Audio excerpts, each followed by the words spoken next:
Alan terbangun saat merasakan lehernya sakit. Ketika mata terbuka, dia lekas sadar bahwa dirinya tertidur dalam posisi duduk di lantai bersandar pada dinding kamar. Setelah mengingat lagi bagaimana dia bisa berada di sana, dia langsung terhenyak.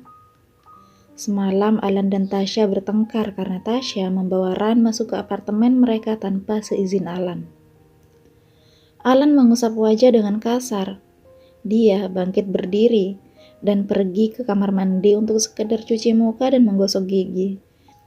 Dia terdiam di depan wastafel sambil melihat cerminan sosoknya di kaca. Berantakan, wajahnya kuyu dan rambutnya yang sudah panjang hampir menyentuh pundak tanpa aut-autan. Selain itu, Alan menyadari bahwa dirinya juga kasar, terlampau kasar dalam memperlakukan Tasya.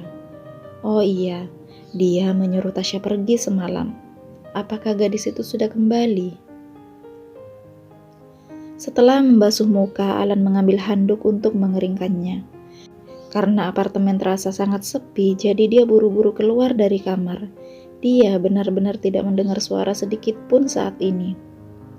Syah, panggilnya kepada sang istri. Dia tahu seharusnya dia tak seketerlaluan itu semalam. Tapi tindakan Tasya benar-benar membuatnya marah besar. Dia tak terima Tasya membawa pulang teman laki-laki tanpa sepengetahuannya. Karena apa dia marah? Toh, dirinya juga sering melakukan hal yang sama, bahkan lebih dari itu. Alan berdecak karena dia tak menemukan Tasya dimanapun di apartemen itu. Dia lalu mengambil ponselnya dengan buru-buru untuk menelpon Tasya.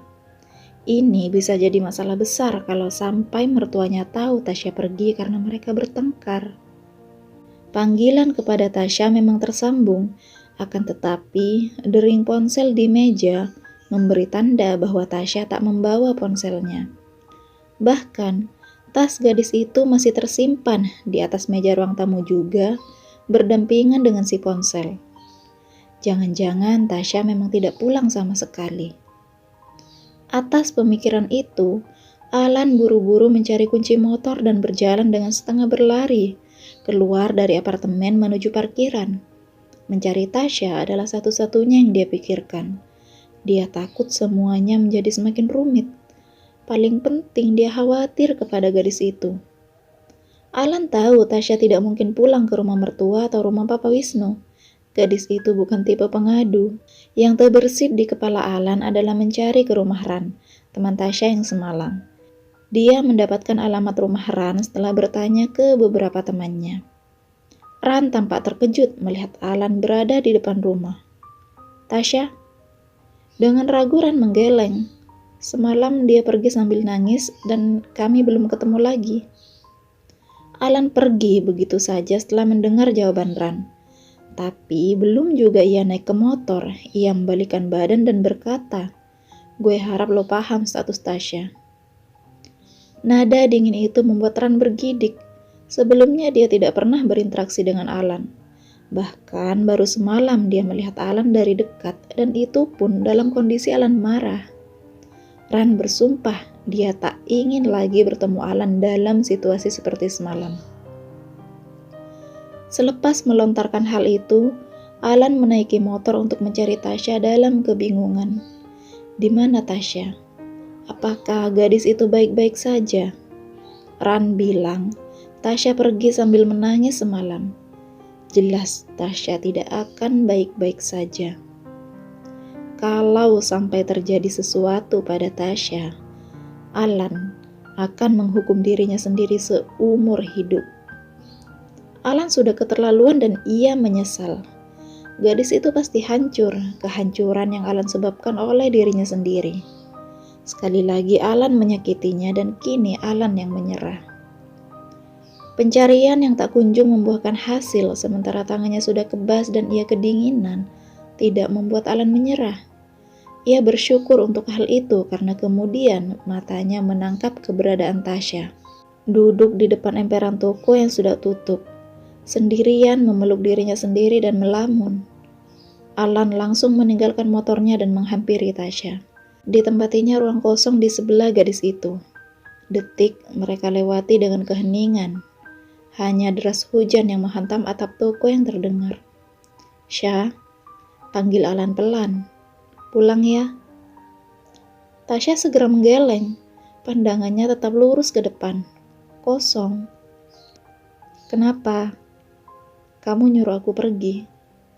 Harusnya Alan tak bertanya kenapa. "Sekarang aku minta kamu kembali. Mau ya?" Tasya menggeleng lagi. Air matanya yang merebak tak ia bendung, langsung mengalir melalui sudutnya. "Syah," panggil Alan lemah. "Harusnya kamu gak nyusul aku. Kamu gak ada dimanapun. Aku khawatir. Kamu yang nyuruh aku pergi jauh." Jelas Tasya masih menyimpan kesakitannya yang semalam. "Syah," Alan memohon. "Pulang ya." Tasya menggeleng lagi, terus menggeleng sampai sedu-sedanya terdengar oleh Alan. Tak bisa lagi melihat tangis itu, Alan berdiri dan menarik Tasya ke pelukannya. Kepalanya mendongak setelah diciuminya puncak kepala Tasya berkali-kali. Gadis itu meronta, tapi Alan tidak melepaskannya. "Lepas, Kak," Tasya berseru, tapi suaranya hanya teredam oleh tangis di belitan lengan Alan. Tasya sudah lelah. Dia tak tahu bagaimana untuk menjelaskan. Beban yang ia pikul amat susah untuk diurai. Hidup berumah tangga dengan lelaki yang dulu sangat mencintainya. Ia pikir akan membuat semuanya baik-baik saja meski berawal dengan cara seperti ini. Namun, ternyata tidak semudah yang ia pikir. Beragam kesedihan menyelimuti hari Tasya tanpa ia tahu cara untuk melepaskan diri. Ia tak mau menghitung kesalahan Alan. Justru ia mencoba mencari kesalahannya sendiri. Ia hanya mengajak Ran ke apartemen dengan niatan agar Alan bisa berkenalan juga dengan Ran. Tasya pikir daripada dia berduaan bersama Ran di luar dengan alibi membantu tugas akhir milik lelaki itu, akan lebih baik bila ia mengundang Ran ke apartemen agar tak ada salah paham. Namun, yang justru terjadi adalah sebaliknya. Alan malah marah-marah seolah Tasya sudah melakukan kesalahan besar.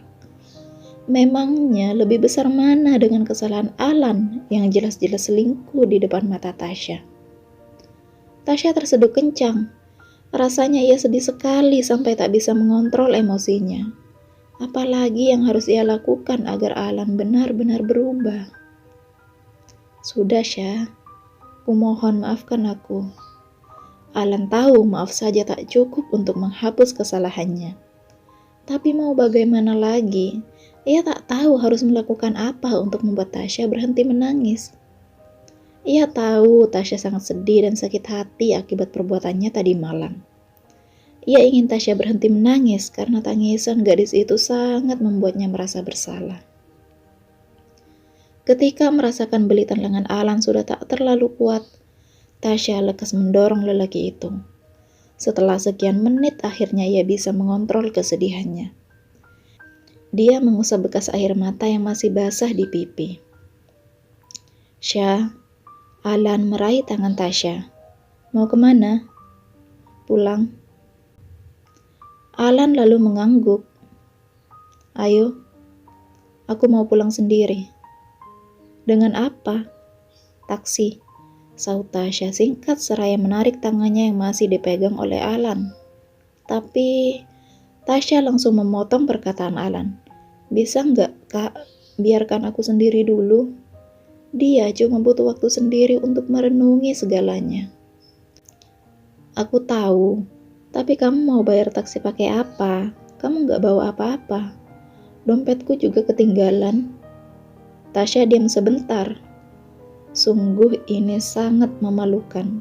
Sesedih dan semarah apapun dirinya saat ini, tentu ia tak akan mempermalukan diri di depan sopir taksi karena tak bisa membayar. Aku bisa bayar saat sampai di apartemen nanti." "Sudahlah, Syah."